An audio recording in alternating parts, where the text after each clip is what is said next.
This is Undaunted.Life, a man's podcast. I'm your host, Kyle Thompson. Let's get into it. Welcome back to the podcast with the Forging Tabler that Joby loved. This is a new week that we will be going through Genesis, and just as a new podcast. And so I feel like, Kyle, we should talk about this. This is all I got. This is a great intro. That's the intro. Welcome to Undaunted.Life. No, oh, you want me to do that part? Man's Welcome to podcast. Undaunted.Life, a man's podcast. We are here at the Forging Tabler with Kyle, the ugly redhead. Yep. I think you lost that That's part from a too. couple weeks ago. It's not as easy as it looks. It's not It's not at as all. easy as it It's looks. not easy at all. I feel like I make it look pretty easy, but dadgummit is No, hard. it's not. Oh, Like, I Hurting get you it. cats. yeah. No, I just figured since we messed up on it the last 3 times, why not mess up on it again? Yeah, this whole batch. I mean, we could probably just throw this out and start over. But yes, this is the forging table. And at the forging table, this is where guys like us get together, where we forge spiritual resilience by digging into God's word. And we're welcoming all of you guys out there in, podcast land, in YouTube land, Rumble land, to come along on the journey with us. Isn't that so much fun? Let's go. So much fun, dude. I love this. Like, it's a lot of prep and a lot of work, but it's so, how do you want to say it? Like, invigorating and like just brings so much joy.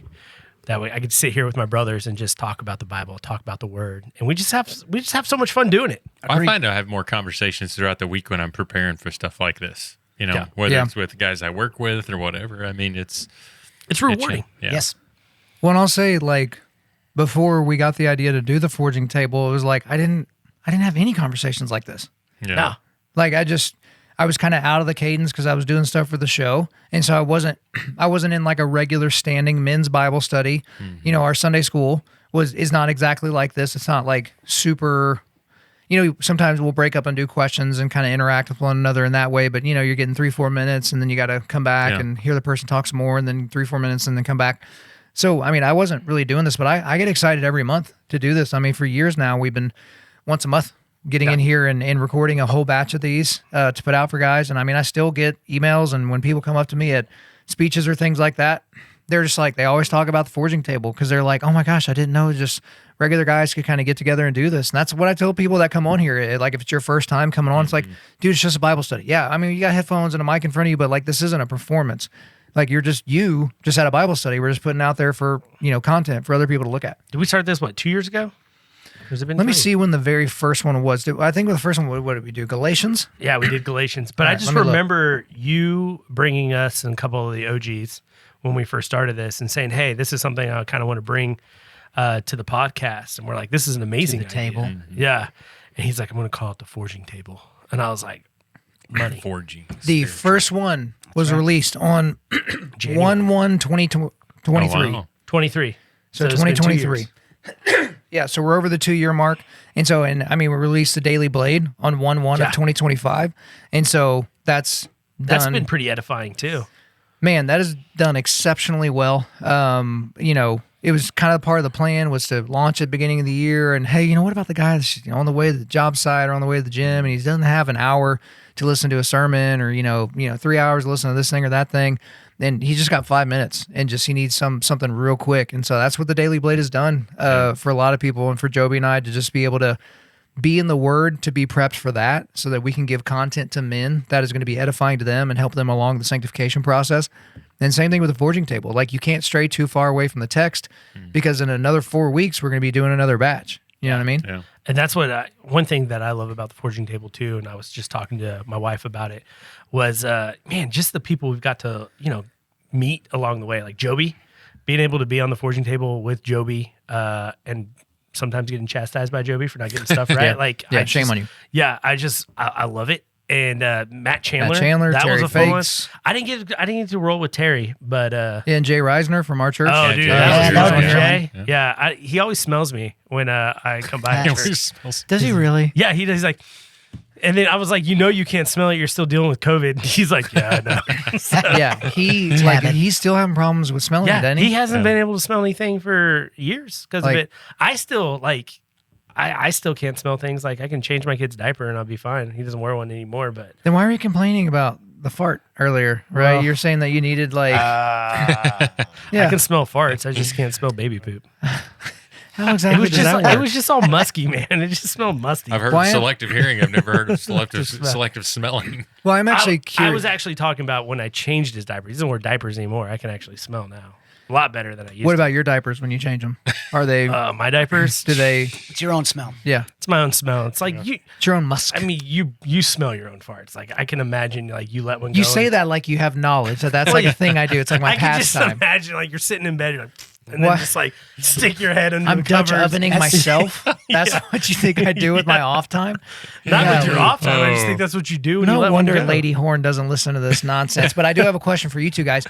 So Sam and Howard, y'all were both, I guess you could say, fans of the Forging Table before you were invited to come on and kind of be a part of it. So I'm curious for you because Ryan, for better or for worse, has been here from the beginning. And so from those very first, that very first batch of episodes, which Ryan was here, I mean, we're talking like when we were getting ready to record, what it would have been Galatians 1. When we were getting ready to record that, we didn't know if we were going to do it past, because we're like, okay, Galatians, it's 6 chapters. Let's just record 6 of these and then just see. But before we went into record Galatians 1, I said, no, we're just doing this now.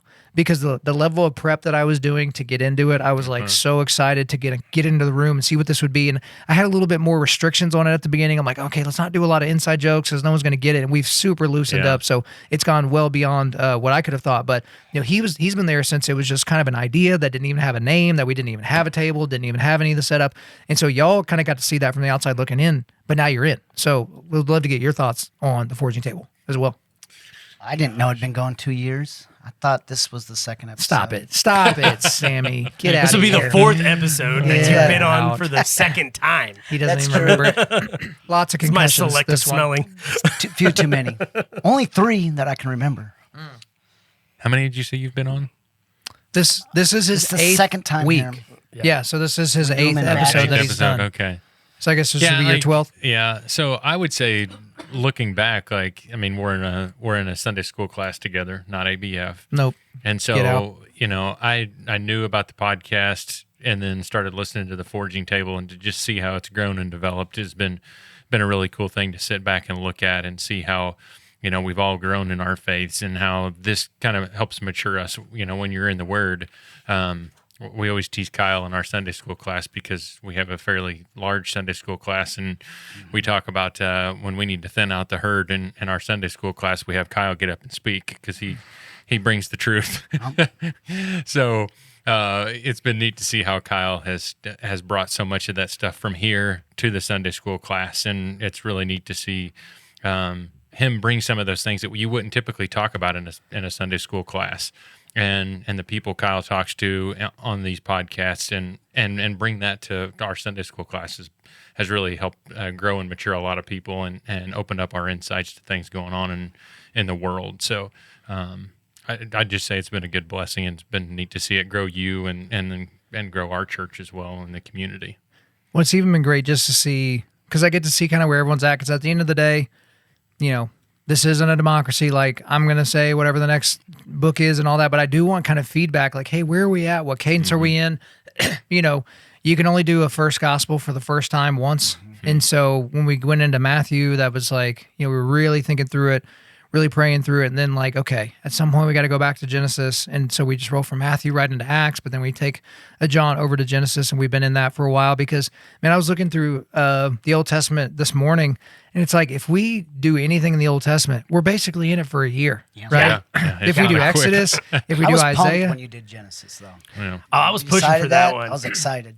I remember he hit me up. He's like, "Hey, what's the next book we should do?" You won't guess what I want to do. And like, my mind is like, it's going to be Romans. I'm going to talk about Calvinism like every month. The Romans. And he's That's what like, every guy thinks. I was like, Romans. He's like, seriously? I was like, no. And he's like, Genesis. I was like, seriously? He's like, yeah, we're going to do Genesis. I was like, I've been pushing for it because I was like, we have to have a foundation. Yes. And there's we've some- already gone through the gospel, Matthew, and we've had some fun books and some Pauline letters, but it's like, let's get into Yes. the It covers so much beginning. history, but it's Yeah. so thick. Well, I think so many people want to unhitch from the Old Testament, but There's so much theology in the Old Testament and just in Genesis alone that tells us about the character of God and who He is and how He impacts our life. And so, Was it Wes Huff that said, like the Old Testament is the mirror, Yeah. and we the have law is a mirror. the law is a mirror, and so the Old Testament is a law and it's the mirror, and so it's like we can't have one without the other, because without the Old Testament, we don't see why we need Christ. Yeah. And also, when I have people reach out, we've got Undaunted.Life / The Forging Table. So I'll send people back to be like, hey, you know what? You need to listen to our series we did on Nehemiah. Okay, because a lot of people don't study Nehemiah, right? Or if they do, they stop after chapter 4, right? And so, but also when people are like, man, I don't know where to start. I don't know where to start the Bible study. I'm just seeking after the Lord and all that. It's like, well, we did Matthew. Took us almost a year, right? So go into Matthew, like here's the thing, find Matthew 1, and then go from there. And so to think that we're basically putting out series right now without doing anything topical. I mean, we've done some short Johnson Proverbs and Psalms and different things like that, but it's been very, very edifying, and I'm thankful to have you guys along on the journey. But we should probably get to the text at some point. So we're doing Genesis 30 and 31 today, and so we're gonna have some fun doing some reading of different passages. But Ryan, you're gonna lead us off with, you know what? Oh man, Yeah. Just read 24. the whole thing. Well, just read 1 through 24. 1 through 24. Yeah. All right, I'm gonna, 24 or just to 22.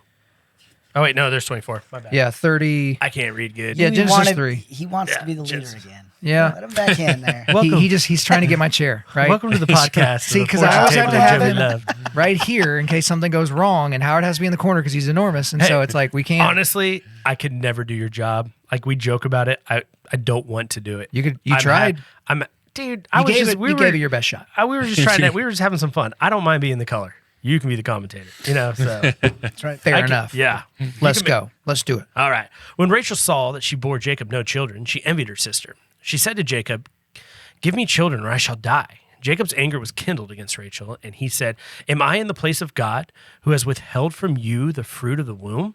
Then she said, "Here is my servant Bilhah. Go into her, so that she may give birth on my behalf, and even I may have children through her." So she gave him her servant Bilhah as his wife, and Jacob went into her. And Bilhah conceived and bore Jacob a son. Then Rachel said, "God has judged me, and has also heard my voice and given me a son." Therefore she called his name Dan. Rachel's servant Bilhah conceived again and bore Jacob a second son. Then Rachel said, With mighty wrestlings, I have wrestled my sister and have prevailed. So she called him Naphtali. So, man, we had to do the wrestling. How women think. Huh? Yeah. When Leah saw that she had ceased bearing children, she took her servant Zilpah and gave her to Jacob as his wife. Then Leah's servant Zilpah bore Jacob a son, and Leah said, "God's fortune has come," and she called him Gad. Leah's servant Zilpah bore Jacob a second son, and Leah said, "Happy am I, for women have called me happy." So she called his name Asher. In the days of the wheat harvest, Reuben went and found mandrakes in the field and brought them to his mother Leah. Then Rachel said to Leah, "Please give me some of your son's mandrakes." But she said to her, "Is it a small matter that you have taken my husband? Would you take away my son's mandrakes also?" Rachel said, "Then he may lie with you tonight in exchange for your son's mandrakes." I just noticed that she just pimped him out. Yeah. Yeah. Yeah. Oh, yeah, Also, 100%. Yeah. someone called in one of the commentaries I read. They called mandrakes love apples Love because they apples. were an Yeah. aphrodisiac. Yeah. That's She just That's in the Bible, y'all. She just pimped him out. That's right. Yep. That's how it goes. When Jacob came to the field in the evening, Leah went out to meet him and said, "You must come in to me, for I have hired you with my son's mandrakes." Oh, yeah. man. When you read this out loud, it's so much different. You really should start reading it out loud. Yeah, on I'm your own. going to. So he lay with her that night, and God listened to Leah, and he conceived and bore Jacob a fifth son. Leah said, "God has given me my wages because I gave my servant to my husband." So she called his name Issachar. And Leah conceived again and bore Jacob a sixth son. Then Leah said, "God has endowed me with a good endowment. Now my husband will honor me because I have borne him 6 sons." So she called him Zebulun. After she bore a daughter and named her Dinah. Then God remembered Rachel, and God listened to her and opened her womb. She conceived and bore a son and said, God has taken away my reproach. And she called his name Joseph, saying, may the Lord add to me another son. Hey, thank you for letting me read that, because like Joseph's like my favorite story in the Bible. Well, good. Genesis, and I got to open it. Yeah. You Opened it took up. us right to Boom. Joseph. So that is the introduction of a major character here towards the end. And then I had a little note here. The name Joseph has two possible Hebrew derivations. The Hebrew word asaph, meaning to take away, and the Hebrew word yasaph, meaning to add. Rachel uses the word yasaph in this verse, suggesting that she viewed it as related to that word, so meaning to add. And so, again, may the Lord add to me another son. So major character that we have coming through this exact same line. But yeah, this first side, I mean, we have history repeating itself here at the beginning. That here, okay, it's not really going to work. So yeah, go into my servant and, have sex with her. And then, we'll just kind of keep this all going. So it's just like at some point, like this entire thing, it's like this is all in here for a reason. But man, like throwing women mandrakes at and him. love apples. Yeah, It's like, what are a we doing? huge cat fight. It's like, all right, I'm going to give you my servant, and I'm going to give you my servant, and they're your going to mandrakes. bore us children, and then I'm going to pimp you out for some mandrakes, And it's just like, this dude's just like, yeah, okay, Deal or no deal. Like he doesn't even want the mandrakes. He's just like, yeah, I'll do this. This is cool. So So- how would you guys have responded if you were in Jacob's? We're not Yeah. supposed to put ourselves in that position. Yeah, right? But quit trying to talked Stephen about Furtick us, bro. Y'all how would answer first. Yeah. How would you have responded if came to you and said this? Like, how would you have because I'm sitting here thinking like Jacob's response is not out of love; it's out of anger instead of compassion. But then I'm reading the commentary, and here's what the commentary it says. It's like Jacob loved Rachel and therefore reproved her for what she had said amiss. Faithful reproof shows true affection. God may use us instead of any creature, but it is in sin and folly to place any creature in God's stead, and to place that confidence in any creature, which should be placed in God only. So I was like thinking, like, man, he should have responded with compassion and love for like for how she's like feeling, and then it's like, well, no, he kind of did need to reprove her side. Yeah, because she's mad at him for something he can't control. Yeah, He's like, who am I? I'm not God. I can't give you children. I can try and work towards it. yeah. I probably enjoy doing it, but I can't do it. Only God can open your womb, And then I think the question was, what would we do if our wives came to us With that, with servants or with? no. Yeah, that's right. I thought you were coming with. no. That's not what you were asking. No, that was That's not not I what was you're asking. asking. Uh-huh. Okay. Are you sure? Are you sure? Yeah. Because I want to know what Sam would say about it. Trying No, to but throw if my sand wife We have a was like, servant. under the bus. Yeah, if my wife came to me and she was unbearing and blamed me for it, I mean, like, yeah, we'd probably go get medical testing, and if it wasn't my fault, I'd probably take ownership. Yeah. So, This is some dangerous waters that we're in right Yeah. now. Well, I mean, the thing that we have is, again, when you look at the narrative of Scripture, this is all super messy and it's full of idiots. And I just refuse to be part of the crowd that believes that I would do it any differently, right? Yeah. So everyone always assumes, like, if you go back to slaveholding times, that we would have been the ones, coordinating the Underground Railroad and like doing all these different things, or that we would have been with Wilberforce trying to like end the Atlantic slave trade, or we would have been the young men that were pushing back against the Third Reich and against the Nazi Party and all those different things. It's like, man, I am not so naive as to believe that if there was evil going on back in the day, that I would not have like sold myself on it, or that there's, again, Peter. Like, Peter is just a knucklehead. But every time I see Peter say something before he thinks, I'm like, yeah, me. That's me. Yeah. Thank you. So I'm glad it's like Jesus decided to build his church on you, on the rock, and you're a moron, right? And also you denied him multiple times publicly. Like, this is a big deal. But I mean, these people in Scripture, they're just jacked up people, which should make all of us feel better. You know what I mean? Yes. and I think Like, when I we have a chance. Yeah. when we read something like this is subscription, not prescription. Yeah. This is what, Description, not prescription. Yeah, description, not prescription. We're describing something that's really like Jerry Springer-ish here. Like, Yeah, this is straight from the trailer park. Is it Jacob's fault that he got tricked in with Leah? I mean, probably share some blame in that, and the fact of what he's done in his past. But like, he has two wives now. He could have said, "No, I'm not going to lay with your with your handmaidens, but I mean, I don't know. You know, I don't know what's Yeah. going on in his head, and I'm not going to pretend to know what's going on in his Yeah. head. I don't even know where I would be. You know, like if my wife was like, "Hey, I want you to lay with my handmaidens," I mean, like, I don't know. I would hope I'd be like, no, and not abdicate my responsibility. But you also see that this guy has 2 wives now. He's not even doing what God has ordained marriage to do. So, you know, who knows what type of stuff's going down here. But what I love about the beauty of God and his patience and his grace is he uses it. He uses it to keep his covenant. You know, he takes our messiness and brings his good out of it. That's right. And that's what we see through this. Well, and you see God listening to both women. Yeah. He's thinking about both. He remembered Rachel. Yes, he's there for us, regardless of what we're doing, right? Yeah, that's right. Well, Sam, let's go ahead and keep this rolling. Genesis 30. We're going to do verse 25 and just go through the end of this chapter. So that's verse 43. 25 to 43. Yes, sir. You got it. As soon as Rachel had borne Joseph, Jacob said to Laban, "Send me away that I may go to my own home and country. Give me my wives and my children, for whom I have served you, that I may go, for you know the service that I have given you." But Laban said to him, "If I had found favor in your sight, I have learned by divination that the Lord has blessed me because of you. Name your wages, and I will give it." Jacob said to him, "You yourself know how I have served you, and how your livestock has fared with me. For you had little before I came, and it has increased abundantly. And the Lord has blessed you wherever I turned. But now when shall I provide for my own household also?" He said, "What shall I give you?" Jacob said, "You shall not give me anything. If you will do this for me, I will again pasture your flock and keep it. Let me pass through all your flock today, removing from it every speckled and spotted sheep and every black lamb, and the spotted and speckled among the goats, and they shall be my wages. So my honesty will answer for me later, when you come to look into my wages with you. Every one that is not speckled and spotted among the goats and the black among the lambs, if found with me, shall be counted stolen." Laban said, "Good, let it be as you have said."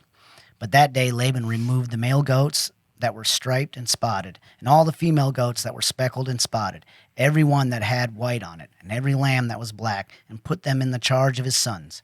And he set a distance of 3 days' journey between himself and Jacob pastured the rest of Laban's flock.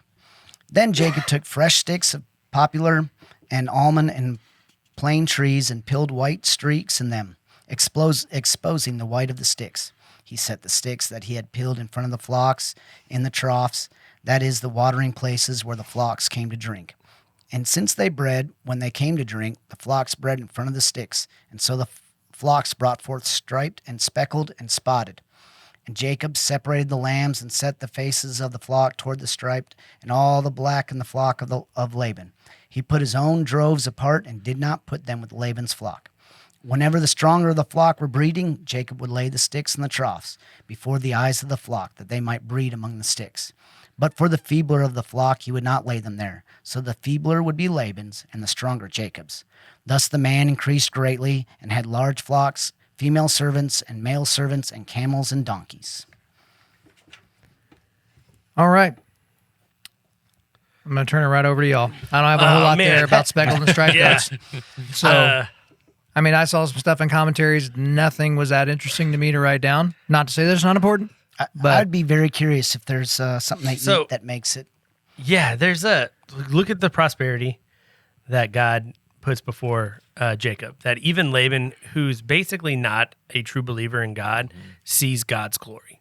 He's like, "Man, I am surely blessed because of your God through you." And then we see that Laban still tries to screw with his nephew, man. Like the dude's shiesty. Yeah. Oh, you yeah. know? And like, yeah, I'm like, man, I wonder what his mom was really like, or his sister, because like Jacob's mom was like, you think back about those other things. Yes. But what's funny is I read this, the old wives' tale. So, you know, Laban takes all the spotted and black sheep and everything like that, so he can, you know, basically come out on top on this deal. So Jacob goes and takes those sticks of plane and poplar and puts them before the lambs to mate. So basically, it was like an old wives' tale that if you put this before the lambs that they would mate, that the offspring would come out spotted or striped or something like that if they looked upon it. And so, like, God even took that old wives. Imagine the birth of these lambs. He's like, dude, it's totally worked, man. The poplar and everything. And God's just sitting there laughing. He's like, no, it's only working because I blessed you. I've got control. And I have control, and I have given you a covenant that I will make you prosper. And I know what Laban's doing. Yeah. And Laban, we'll see in other chapters that, he's going to be like, whoa, what the heck? Mm-hmm. I'm being robbed here. And at this time, they don't have spray paint. So it's not like most of the group over there. Yeah. 3 days journey and came back like, what? What? And it's not like they spray painted these things, black, Right. Or with spots. And so I don't know. It's just like, again, Laban is being, shiesty, and then Jacob's doing the same thing, Yep. And they're Two all trying to crooks. get out on. Yeah, they're two crooks, and God's just taking what they do again and making it good. And because, he's provided a nation under Jacob, and he knows that this is going to become a nation.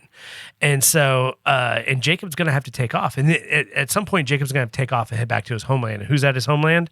His brother Esau, and which we'll get to in other chapters. And so, if he shows up with nothing and everything like that, he could be laughed at. He doesn't know what's going to happen. So I just think it's funny that God still prospers Jacob through this. Laban's looked to be a crook, and then using an old wives' tale, they think they come out on top, and God is in control. I was interested when I looked. I have found favor in your sight. I have learned by divination. Yeah. And so I just did a little search, and it was almost like, kind of like fortune telling. Yeah. So I'm like, that's kind of interesting. Whether it's spirits or whatever, that he Right. would see like, truly he is being blessed by the Lord. So, you know. that happens a couple times in the Old Testament. Yeah. There's talk to the ghosts and this ghosts one's say- talking about Numbers 5, Leviticus 16:8, and then in Genesis 44, it's kind of a similar thing about some comparisons and references to divination. Which is I also wonder if he's just being a knucklehead. Like anybody can tell. I don't need it. I do divination. Yeah. I can throw the stones. I know what it's going to say. that's true. You're That's blessed true. 100-fold every year. Yeah, I mean, 100-fold. because that's the one thing that we see here. The Reformation Study Bible had a really poignant but short point. It says God does abundantly more than Jacob asked. Yeah. And Jacob was conniving and scheming and trying to do all these different things. And God's like, okay, you moron. Here, I'm still going to bless you. Like the God, you're Hittite king, Laban, they all notice it. There's something about him, and it's crazy that he doesn't seem to notice it. Mm-hmm. He's still gonna cheat and plan, and their whole family Still try to get his own way. It happens over and over, and I know we do the same thing. But It just shows the holiness of God. yes, That he still sticks to his covenant, no matter Yes. what. Like, no matter what creepy, shisty thing you can do, he still sticks to it. You can go and do the worst thing over here, and there might be a consequence to it, as we see that there's consequences with Jacob, but he still sticks to his covenant. He still blesses. And that's what, we're going over Exodus, and you see like all the doubt that the Israelites have. Like, God has taken them out of Egypt. They're free. He's taking them to the promised land. There's still doubt. There's so much doubt that they create another God and worship it. And then you go back and you look at, the time of Elisha and everybody, and then they're doubting God and they're going to Baal or Baal. I don't even know if I pronounced it right. Sorry, Joby. Baal. Yeah. Baal. And then they come under exile, like I talked about a couple weeks back. God is still in his covenant. And that's where something I was reading just recently. Like, I don't even know if Mark brought this up or if I just read it somewhere, but it's just like, That's Mark Hitchcock, Faith Mark Bible Hitchcock, Church at Oklahoma. But like, who are we to even think that, God can't bring the Jewish people back into who he is? You know what I'm saying? Through I'll bring them Christ. back to him. Yeah, and bring them back to him. Like, who are we to think like, hey, this is never going to happen. His chosen people are not really his chosen. Right. Like, we don't even know what's going to happen when Christ comes back and what he's going to pull towards him. And so all we have to do is sit down and pray. And we got to pray for the salvation of everyone, whether they're Jew, Gentile, Muslim, Islam, or Buddhist, however we want. We want to pray that God opens their eyes to the beauty of what the gospel is. And he can use he can use bad things that we see here and make them into good because he holds a covenant with his chosen people. Absolutely. Well, guys, let's get into Genesis 31. Here's what we're going to do with Genesis 31. We're going to trade off paragraphs. Okay, so we're going to go clockwise. So Howard, you're going to start. You read a paragraph, then Sam, you'll read the next one. Ryan, you'll read the next one. Then I'll read, and then we'll just kind of go all the way through. We're going to read all Sure you of can Genesis read? 31.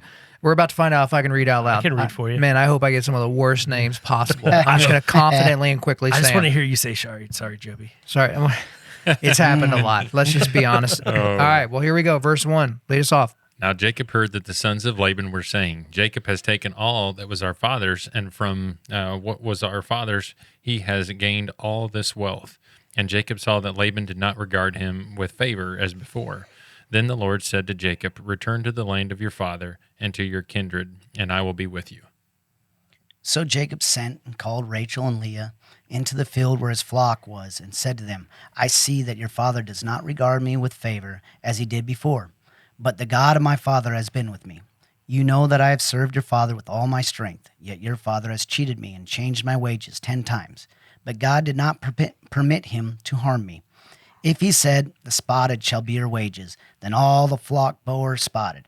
And if he said, the striped shall be your wages, then all the flock bore striped. Thus God has taken away the livestock of your father and given them to me.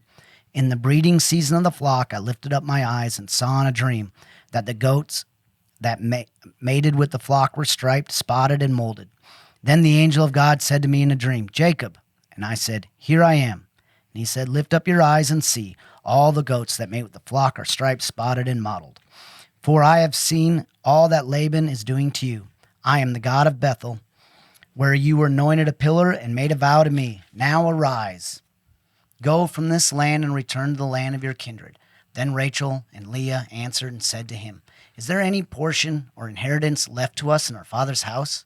Are we not regarded by him as foreigners? For he has sold us, and he has indeed devoured our money. All the wealth that God has taken away from our fathers belongs to us and to our children. Now then, whatever God has said to you, do. So Jacob arose and set his sons and his wives on camels. He drove away all his livestock, all his property that he had gained, and the livestock and his possessions that he had acquired in Paddan Aram, to go to the land of Canaan to his father Isaac. Laban had gone to shear his sheep, and Rachel stole her father's household gods. And Jacob tricked Laban, the Aramean, by not telling him that he intended to flee. He fled with all that he had and arose and crossed the Euphrates and set his face toward the hill country of Gilead.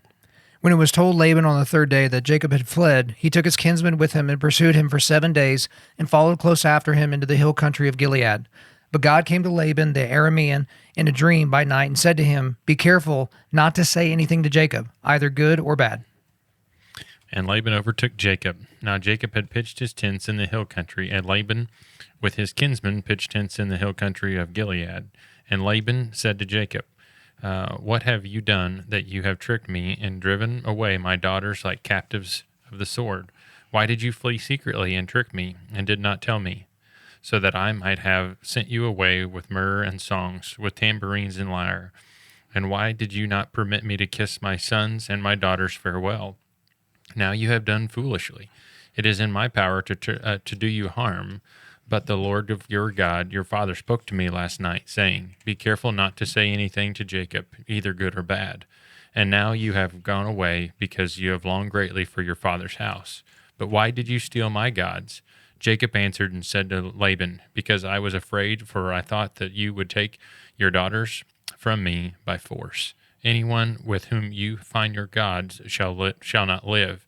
In the presence of your kinsmen, point out what I have that is yours, and take it. Now Jacob did not know that Rachel had stolen them. So Laban went into Jacob's tent and into Leah's tent and into the tent of the 2 female servants, but he did not find them. And when he went out of Leah's tent and entered Rachel's, now Rachel had taken the household gods and put them in the camel's saddle and sat on them.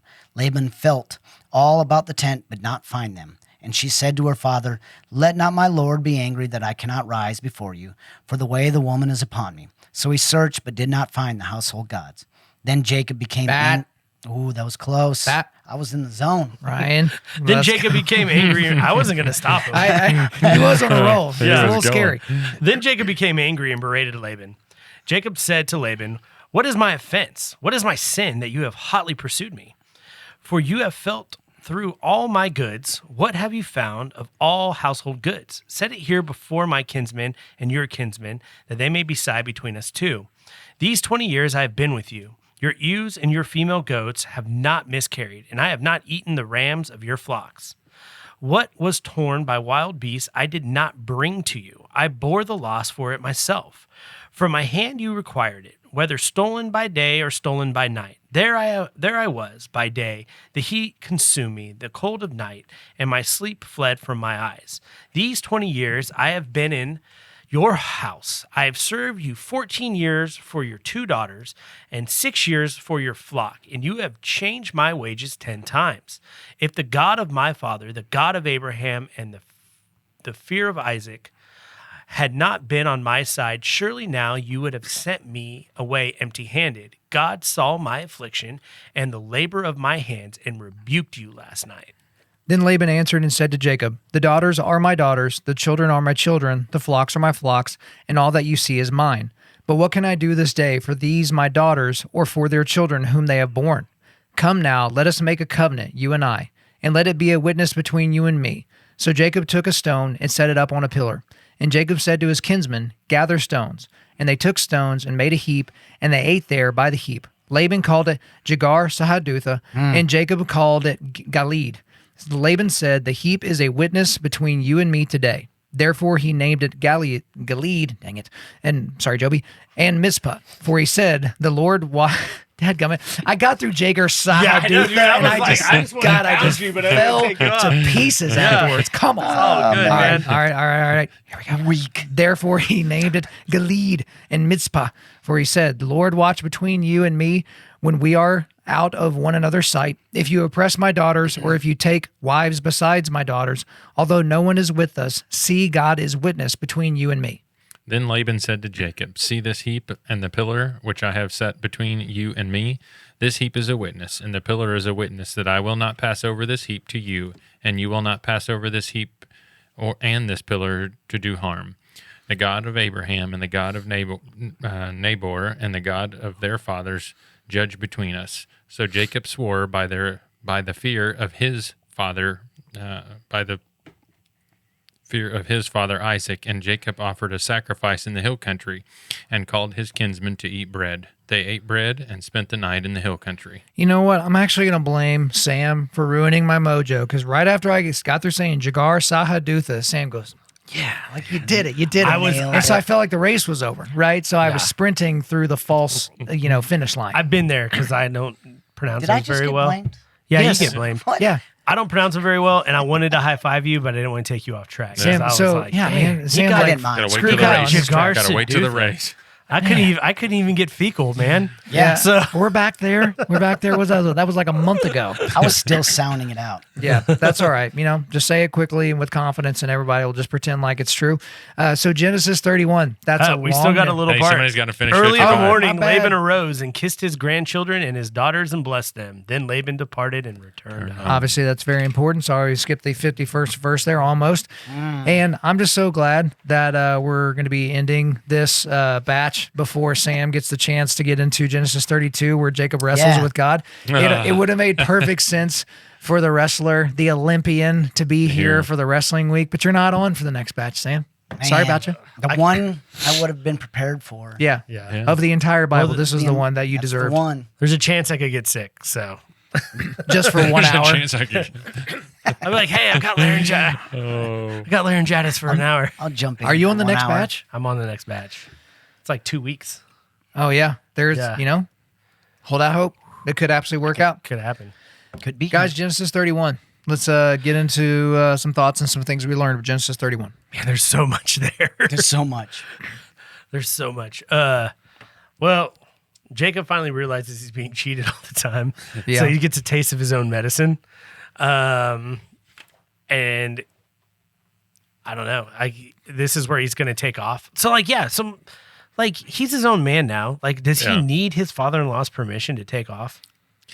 So that's what I was like. I read several different commentators. Like, should he have done that? Should he have went to him? And I mean, he already had the promise from God. You know, if he would have sat down with Laban and said, "My Lord came to me and said, like, hey, you're right and you're justified in what you're doing, and I've got the promises of Him."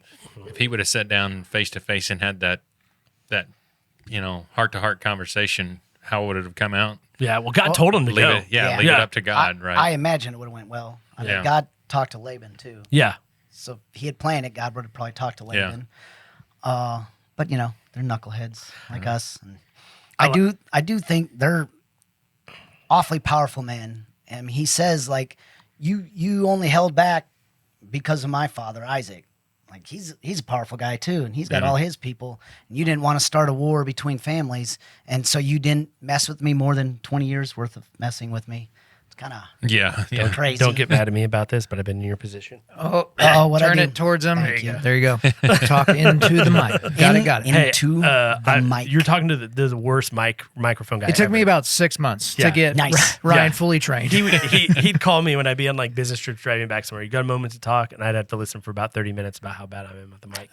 No, it was like 30 seconds. I was like, hey, next time you come in there, just right into the end of it. You know how every time I say it's a directional mic, right? It's a directional mic. Yes. Are you an idiot?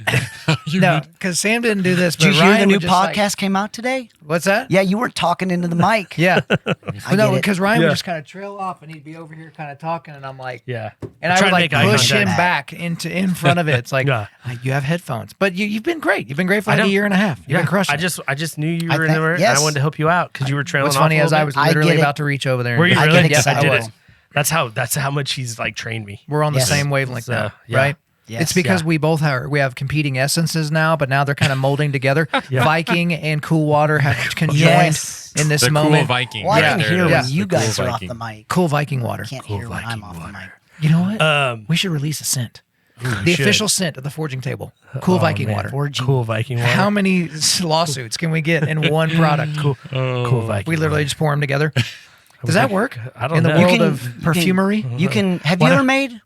A You can cologne? buy 'em, No, I've mix 'em thought and- about it. Maybe That's I- what we should do. I am sad. I know that, but Yeah, that's. I mean, kinda the sad. only thing I mix is like whiskeys. I have like an infinity bottle nice. that I pour the rest of them in. And it's got a Pappy Van Winkle sticker, like you know how the Pappy Van Winkles where he's with the cigar. Yeah. But it's got Dave Chappelle's character Tyrone Biggums with like white lips, and it's like poor man's Pappy. Yes. and it's like my it's like my universal body. Give So you wings. Yeah, so I gives mix you that, but wings. I've never made my own scent.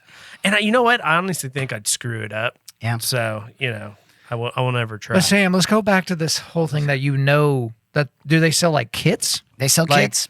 Yep, it'll have like the 12 main walnut and whatever. Bergamot and Yeah, and then you mix and match. oud. It gives you Sounds a like a gift- light sounds idea like of how to do it. good gift starter Yeah, I set for Ryan. almost bought it for.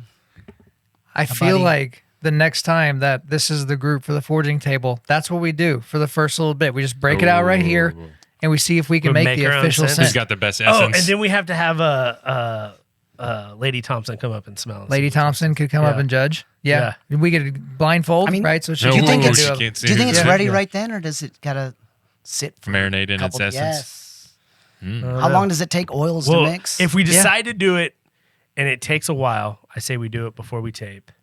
And then we have it out, and then we bring write it with down you. what we did with it. You'll cheat. You've been reading these guys, like learning what Oh, they yeah. do. cheat. You'll You're be gonna bringing your Laban like this whole You're gonna thing. bring super in the bottle, spotted pour it and in. he's Dude, gonna I'm bring in gonna, the dude, I'm gonna speckled bring in. and- It's like gonna be like frankincense and Yes. myrrh, and I'm gonna put it in there, little gold flakes. I'm like, try to get that. Try that. He's Try to the get type that. of guy Like, how that did you get gold flakes in there? he'll take a dessert over to a party and be like, "Yeah, I made this." I and made he it, like yes. totally bought it at a bakery, Yeah, just that's took it what I'm out, saying. and put it in his own Seriously, you Tupperware. think I'm the guy that does that? Nah, that definitely wouldn't not. possibly happen. Dude, Definitely not. I cook everything. Yeah, including Howard's briskets. Yeah. And we I've need to got talk another about one that coming. again. I've got a new one No, coming. so- see, okay, this came up a few months ago, but Howard, listened you to that actually will episode. buy briskets and ribs and take them to Ryan's house and have him smoke them for you. Heck, Why we're can't gonna you smoke smoke it. Genius. Genius. Why can't you smoke them? Because he's really good at it. Well, he can teach you. The question Like, okay, isn't why I don't. Ryan and I have used our collective powers to try to teach Zach Todd one of the smartest people that we know. Wharton That dude business can't grad. cook a brisket to like save his life. And the thing is, it's the same mistake every single time, because he will start cooking his brisket at like 2 p.m. and he's trying to get it done for dinner. And so, it'll be 6 o'clock and the brisket's at like 150 degrees and he'll just crank up the smoker to like 500 and just get it to finish. And he's like, yeah, it doesn't ever turn out right. And I'm like, well, you started by about step. 12 hours too late, right? Best brisket I ever made, though, you gave me a Primal Beef brisket. Yes, shout out to Primal Beef. Man, I made that one time. I think that was the best brisket I ever made. Yeah, I mean, the Primal Beef brisket, like, because again, I don't really know, like, there are people that get into all the like science on doing their brisket and different things. Oh, I'm gonna use wax paper, and because some people go by, you got to get 6 hours of smoke at the beginning. Other people go smoke until you get to X temperature. I do But- accept Paper wrap and Yeah, I do a so- paper wrap. Yeah, so you do butcher paper. I do butcher paper. Yeah, so I do foil, which I've heard there's bad things about foil all of a sudden, and I'm just that's- like, for that long, and that's I do the butcher paper just because it leaves more moisture yeah, around the paper. But then I also learned to like put it in a towel and then stick it in the oven at like, I don't know, like 170 degrees and let it rest in there for an hour or two. yeah, I put mine in a cooler, and so it kind of does the same See, thing. I So I did wrap mine it in in a a towel and put cooler. it in a cooler. I did the cooler, but the cooler, when it's shut, it cooked it even more. So when I pull it at like 203, I want it to kind of come down, but I don't want it to keep cooking because I've like overcooked. and that holds that temperature. Yeah, in and because it just holds keep that down. temperature. They're really hot. And if you put it in a towel and you put it in the oven at like 170, it's still resting, but the temperature is not going down. Circulation. So what I do is before I wrap it in the towel and put it in the cooler, I will open the foil and let all the steam out. You let the steam out? Yeah, so I let it kind of cool a little bit. So whenever I stop seeing a bunch of steam come through, then I wrap it in the towel and put it in the. So Sam, I think on the next podcast when all four of us are here, we'll get the perfume. But then I think we need to have a cook-off between the two. Who's got better? Really good at Brisket. tasting. I've seen Yes. it. I mean, Hey, I But- am the one Not so that good convinced cooking. our class, right, through my incredible amounts of misogyny. I convinced the women in our class to do a cinnamon roll bake-off. And by the time you guys hear this, there will have been a cinnamon roll bake-off in our Good. Sunday Well, school. you know what the funny thing about it is they know Kyle asked for it, Boom. and they're going to spit in every one of them because they know he's going to eat it. I am completely okay with that. Yeah. Spit in my cinnamon. You could fart on top of it. I don't care. Cinnamon rolls are amazing. Yeah. Think about He said, you ruined it. No, I'm okay with it. That's It's a tang I don't want. almost impossible to ruin a cinnamon roll. And the women in our I think Sunday you school. just did. They Yeah, can now, cook 'em. is Lady Wickersham participating in the cinnamon roll cook-off? She probably will make you some cinnamon When- rolls, but I don't know if she's No, gonna because be in the she's been. cook-off. I've kind of put the hints out and the feelers out there before, and she was basically like, "No, not unless it's like your birthday or something special, or Yeah, like deathbed, final meal, You have to that type to of get thing." cinnamon rolls for my wife. You either have to have a kid. It's one of our kids' birthdays Yeah. or whatever. So Yeah, she actually did bring him over for little squish, baby Eli, I believe, is how it went through. But hey, I just thought of something. I know I'm kind of like ruining here at the end because I did this with Joby before on one of the Ask a Pastors.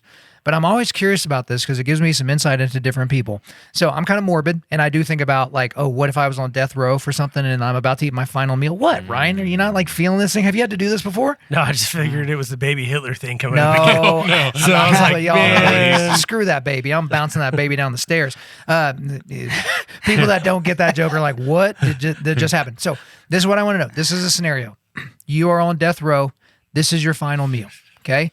And from appetizers all the way through dessert, including drinks, you can have whatever you want. There's Okay. no dollar amount. The cake with the file. There's no dollar amount. There's a private investor that is trying to make sure that your last meal, again, from beginning to end, from appetizers through dessert, including your drinks, I want to know exactly drinks, what you would want. Now, here's the thing. Now, because again, this is a parallel universe thing. This isn't being made in one kitchen.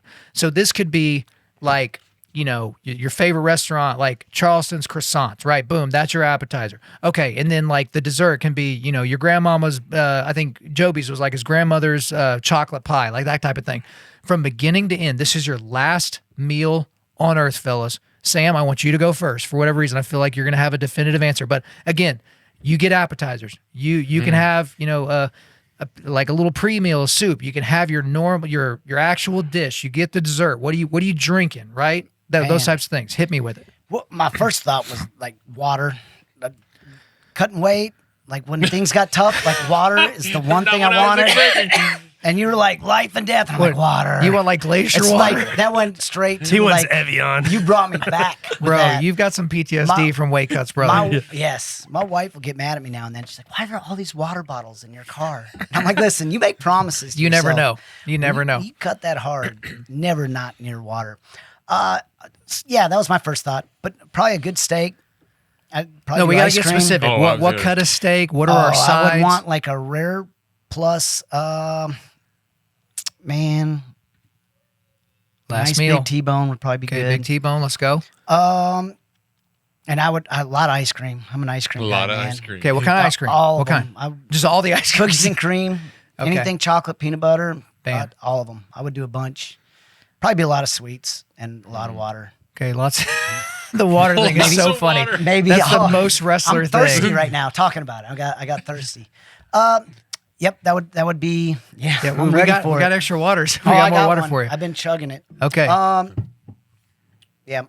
I had something else and I can't remember it now. Okay, you can sneak back Yep, in because no we're worries. gonna like he's making a list I over was here. gonna say. So Yes. Ryan's is gonna be fairly zesty, I'm assuming. So, Can you choose the gonna- cake with the file? Can bro, do you that? can do anything. me that It doesn't even have to exist. Arsenic in it. Yeah, maybe. you can do whatever. Depends on how I'm going down. I'm yeah. like, So you're like, screw the state. I don't want them Yes. killing me. I'm gonna kill myself.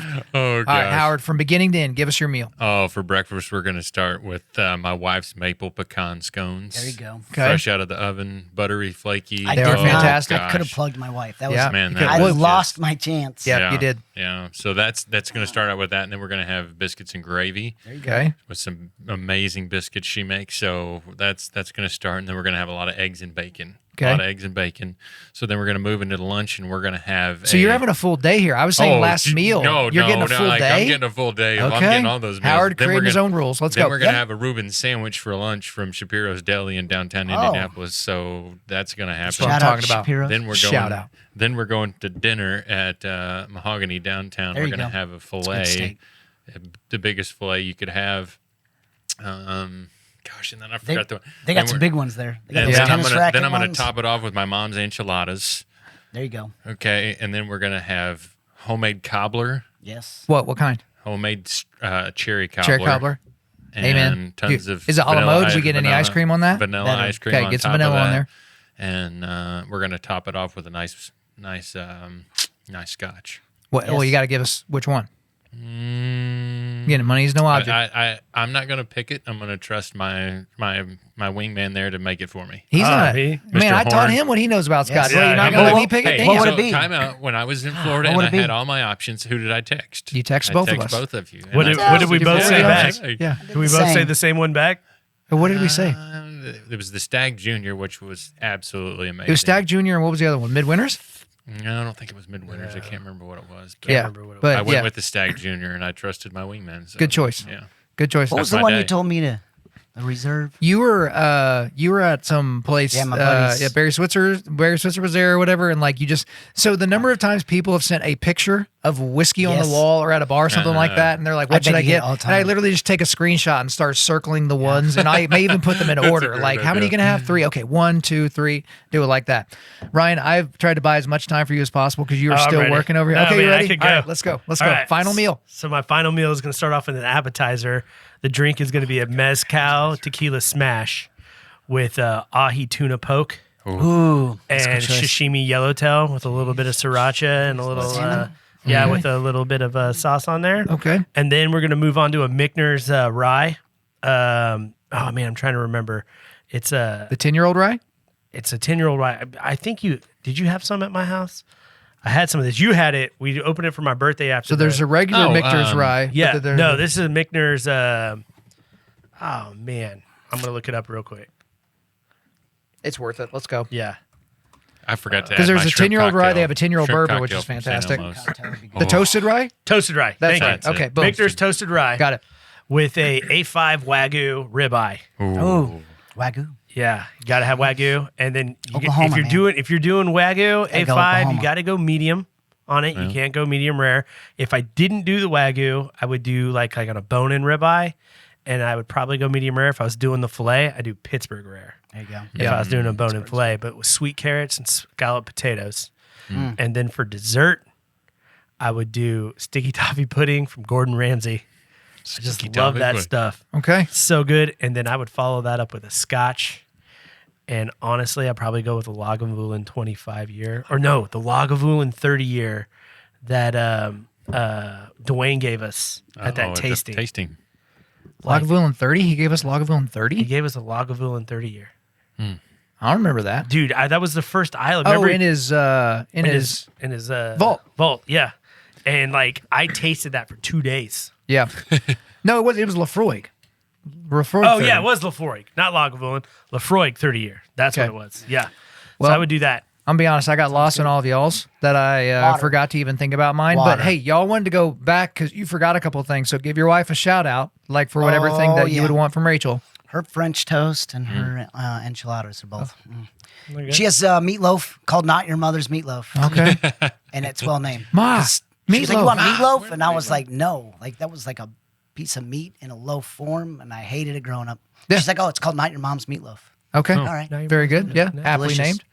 And I needed to have my appetizer of shrimp cocktail at St. Elmo's in downtown Indianapolis. Okay. St. Elmo's Fire. Light you up. Let you up. Okay. If I had to pick something for my wife, It's aptly that named she for your makes, death sentence. she makes a strawberry pretzel salad. We make it like every Oh, that's sounds good. holiday. It's so good. Okay. So good. All right. What I you am got? I'm on death row. We're gonna start out with my appetizer. Salad. Okay. Yeah.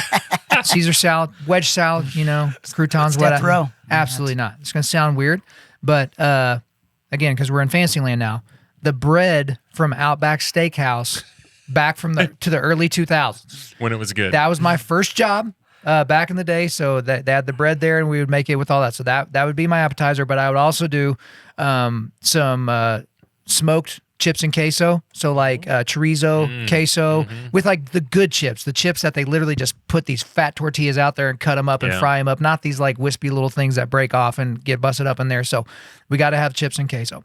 Now the entree is going to be the biggest elk steak possible. Okay. And so whatever the cut is, so we'll do backstrap or maybe a whole elk tenderloin or something like that. So we'll go medium rare in there, but we got to have a nice buttery char on the outside of that. I need it to be crispy on the outside, Yeah. but medium rare in the middle. And if you're going to miss rare, don't miss medium. So there we go. Now, as sides for that, I don't think it really matters. And again, this is my last meal. So I'd probably take like 12 pieces of bacon from Interurban. So I don't know if that's a place from like all around, but like here in Edmond, there's a maple place bacon. called, they've got like this maple black pepper Yeah. bacon. Must be the only good thing there. Yeah. Yes. I'd probably take like, you're a First time I hater. ate that. Oh, Yeah, I it hate is that not. Never So, since. bro, it's like, Oh, it's gross. it's so old Edmond, but okay. So we is got old the bacon.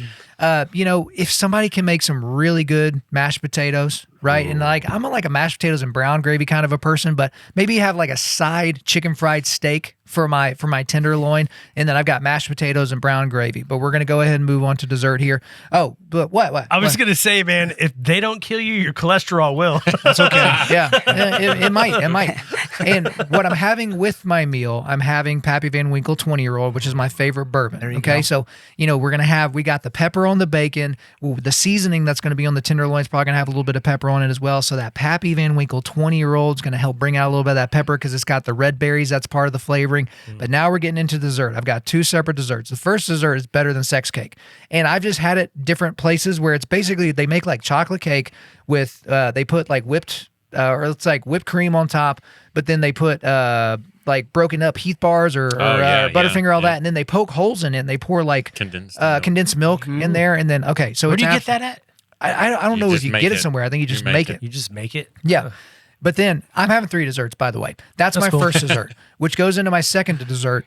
Culprits in Bricktown in Oklahoma City. Yeah. Okay. Yes. The best dessert I've ever had at a restaurant. They've got peanut butter pie.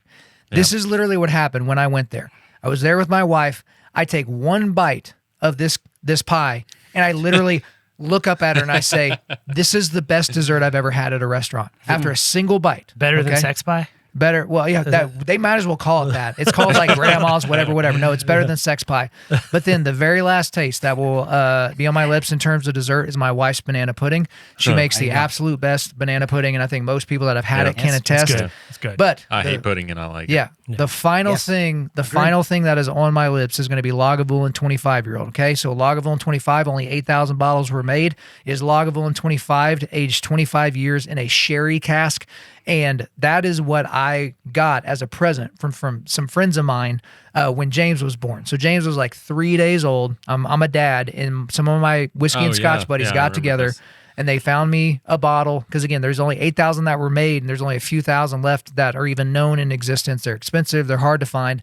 They all threw in together to get me, that was like my holy grail bottle. Mm-hmm. And I opened it immediately, and we all tried some right there. And I actually redecanted the last half of the bottle into a 375 milliliter bottle, and I resealed it with a synthetic cork and all that, and that is going to be James's present on his 25th birthday. That's cool. And so it's like, hey, when you were like 3 days old, your buddy or your dad's buddies thought enough about your dad to where they went in and got him an expensive bottle just for him, and I busted it out, let a bunch of people try it, and then with half of it left, you don't just want to like crush the rest of the bottle. So I was like, nope, I want you to be able to enjoy this too. So there's literally a label on there that says to James from Dad for your 25th birthday. It's got the date on there and everything else like that. So because you don't give a 21-year-old kid 25-year-old scotch. So wait until he's 25 and boom, his brain's we'll go got from there. to finish forming. That's right. I didn't start drinking scotch till I was in my 30s. Yeah. It's it can be acquired taste for some. I mean, the first time it hit my lips, I was a fan. I think my first scotch I had was Cardew, and then I had Glenmorangie Componta, and then I had Lagavulin 16, and it was just boom, boom, boom. My first scotch was Singleton, and it sucked. But then I had a buddy bring some Oban 14. Yep. And that's what got me hooked. It's solid. Well, guys, we got way off because I just wanted to know because we're all in for some sort of heinous crime because here we are on death row talking about our last meals. But hopefully that was interesting to you guys out there listening to this. If not, who cares? But guys, as we wrap up Genesis 30 and 31, final thoughts. Genesis 30, 31. Anybody? Going once, going twice. I really am sorry that you're not going to be here for the wrestling thing. I think you are. Maybe what you could do, how about you write us up a little paragraph or two, and Send then it to me. Then we'll read it. He'll do his best Sam Hazewinkle impression. Yeah. And I'm like, hey guys, it's me, Sam Hazewinkle. No, You're like this? he literally doesn't sound like that. Talking like this. Hey guys, Hey, I'm just super excited to be here. No, this is what we're gonna do. This is what we're gonna do. So Sam, you're gonna write up a little something. And in the meantime, I'm just going to flick your ears for like 2 months straight. Get you a little bit of cauliflower. Yes. Yeah. See, you can't even see our ears. We got to bust up. We're just going to do it. We're just going to do it like this. I'm going to bust. There's my cauliflower right there. Sam's got really bad ones on his side. Yeah, I like my ears. Sam's is pretty bad. Show it off for the camera, Sam. Let's see him. I don't see it then. Pretty busted up there. But you got to earn those, baby. Yeah. You do that. Earn them. You do. Brian, don't you want some of that? Hell no. Why not? It's like the trophy you can carry everywhere. Yeah. Here's a trophy. I was like, It's trophy on your head. No, I don't. I'm good. That's the best trophy possible. How did you get that? My buddy flicked my ears for 45 minutes. Bro, there are worse ways to get it. I can attest. But guys, appreciate y'all being here for this Always batch. fun. But guys, come back here next week where we are going to be getting into Genesis. Wait a minute. I think we're just getting into 32. I left my notes over there, but I think we're just getting into Genesis 32. But guys, just in case, read through 33 because I can't remember. But since we covered Genesis 30 and 31 this week. But before we let you go, we are going to do a quick resilience boost. At Undaunted.Life, our mission is equipping men to push back darkness with content that forges spiritual, mental, and physical resilience. And actually, I do have it here in my notes. Just Genesis 32. Just do Genesis 32 for next week. But did want to remind you guys, we got a forging table starter set through Crossway. If you want to know how to get that, go to the show notes. Logos Bible software. It is also in the show notes. And in the show notes, you can check out the discount code. There's a link there. You go and you can get it out of discount. But also, we're a donation-based ministry. So the way that we get this content out to guys like you, where we can pay for, all this equipment and where we can have the electricity to, turn on and all those different things, is because we have guys that are partnering with us financially. So if you believe in what we're doing, just know that we don't have some like secret cabal of people that are giving us a whole bunch of money so we can keep going. It is guys like you giving $20 a month, $100 a month, those types of guys that are hopped on board and they are sold out for our mission. So please hop on board. Consider being a donor. Thank you for listening to this podcast. Wherever you're listening to this, please subscribe, rate, and leave us a positive 5-star review. If you want me to come speak live at your event or on your podcast, just shoot me an email to info@Undaunted.Life. That's info@Undaunted.Life. Follow us on Instagram and like us on Facebook, and check out our website for everything else, including how to donate to keep more content like this coming your way. Just go to www.Undaunted.Life. And as always, we want to thank the band Holy Name for allowing us to use their music for our content. The music on this podcast is their song Perpetua, which is off their self-titled debut album on Face Down Records. The links are in the description. I'm your host, Kyle Thompson. Remember, keep pushing back darkness, keep forging spiritual, mental, and physical resilience, keep seeking the Lion of Judah.